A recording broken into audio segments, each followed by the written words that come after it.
Só para dizer que eu realmente já há bocado tinha dito que se considerar que eu tinha passado para o lado do inimigo quando fui lá para a Associação. E deixem-me só dizer muito rapidamente que eu fui para a Associação porque o Comércio do Porto, na altura, resolveu fechar aqui a delegação em Coimbra, que os jornais, desde há uns tempos atrás, começaram a reduzir meios efetivos. E então queriam que eu fosse para o Porto, já depois de velho. Eu disse, pá, não vou depois de velho, vou para o Porto. E então fui para a Associação, realmente para o Gabinete de Comunicação Social.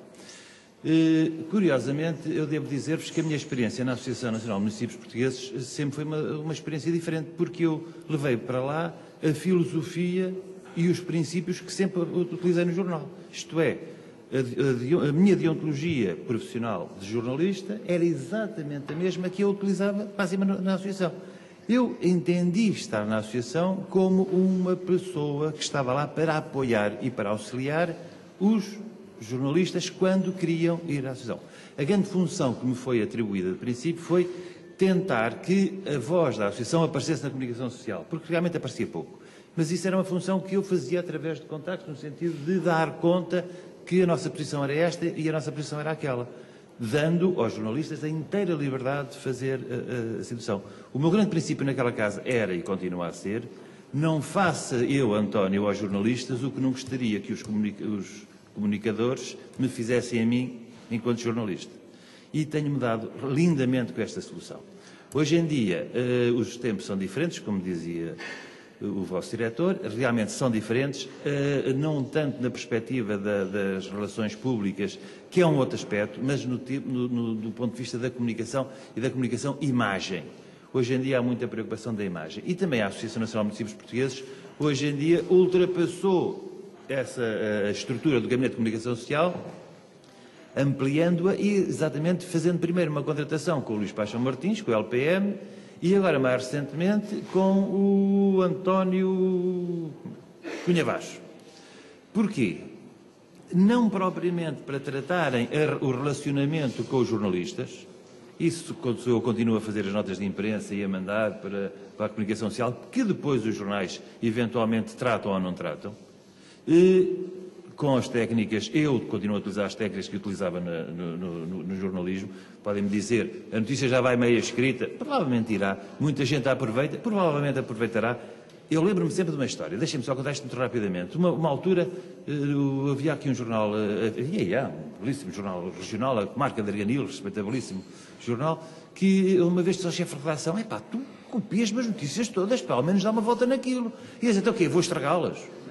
E se calhar, hoje em dia, muitos jornais, sobretudo da parte regional, porque só pela razão de não terem técnicos, não terem jornalistas, se calhar fazem melhor, apresentam melhor os seus trabalhos, havendo um bom trabalho de jornalismo na parte institucional das instituições.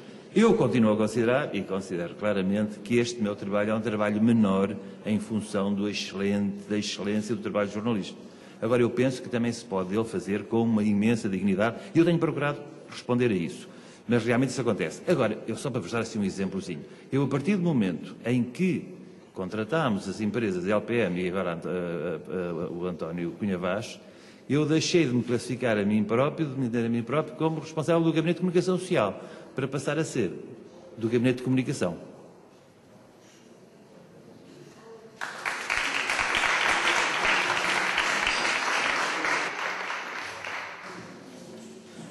Resta-me então agradecer.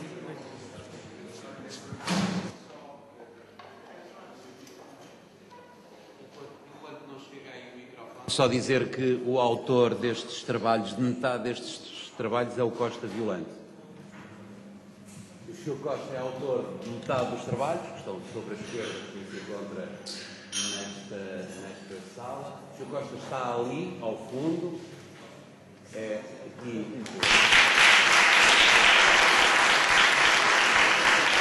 Trabalha aqui no Café Santa Cruz, trabalhou também numa outra pastelaria emblemática de Coimbra e tem este talento que aqui nos revela. Peço desculpa.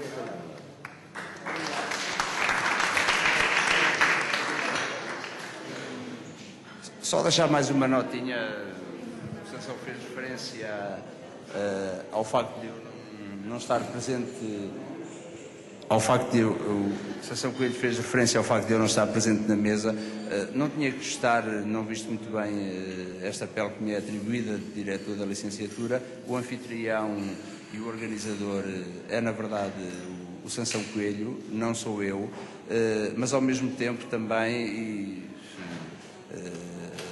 as pessoas que estão na mesa, os nossos convidados, também os nossos alunos, compreenderão isso perfeitamente. Não há aqui a mínima falta de respeito, muito pelo contrário, mas aproveitei por estar com o nosso convidado de honra, que é o Carlos Esperança, e só faço referência por isso, não estou a fazer esta referência ao Carlos Esperança por ser um nosso convidado especial, mas por este simples facto.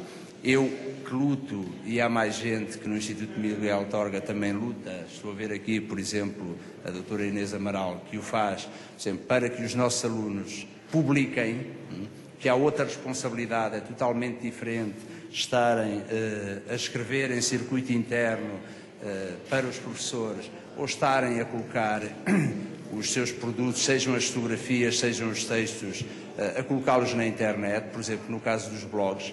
O Carlos Esperança, que já foi nosso convidado de uma aula aberta no ano letivo anterior, mas portanto já em 2006, e serve de exemplo porque por vezes há uma resistência bastante grande e os jovens com 18, 19, 20, 21, 22 anos não compreendem.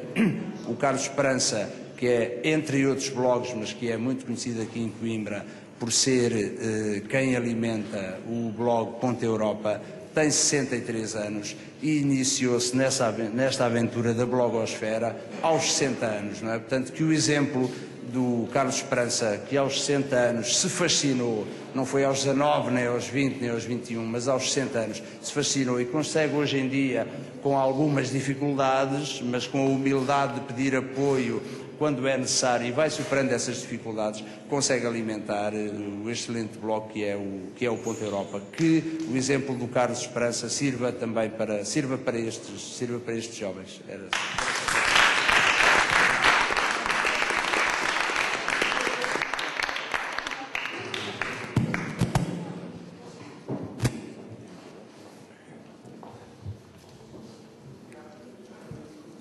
Resta-nos então agradecer terem estado aqui presentes para esta sessão tão eloquente e tão proveitosa. Antes de mais nada, queria agradecer ao professor Sansão pelo enorme apoio, que ele diz que foram 2 reuniõezitas,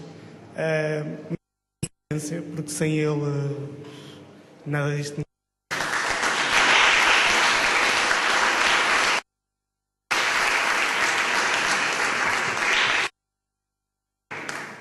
Agradecer ao Café Santa Cruz pela hospitalidade.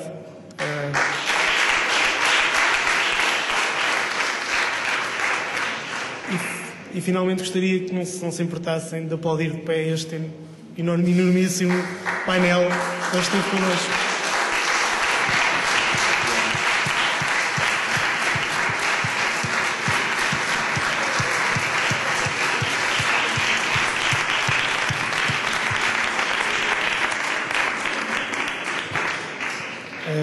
E pronto, resta-me despedir e desejar que o próximo café seja tão bom ou melhor que este.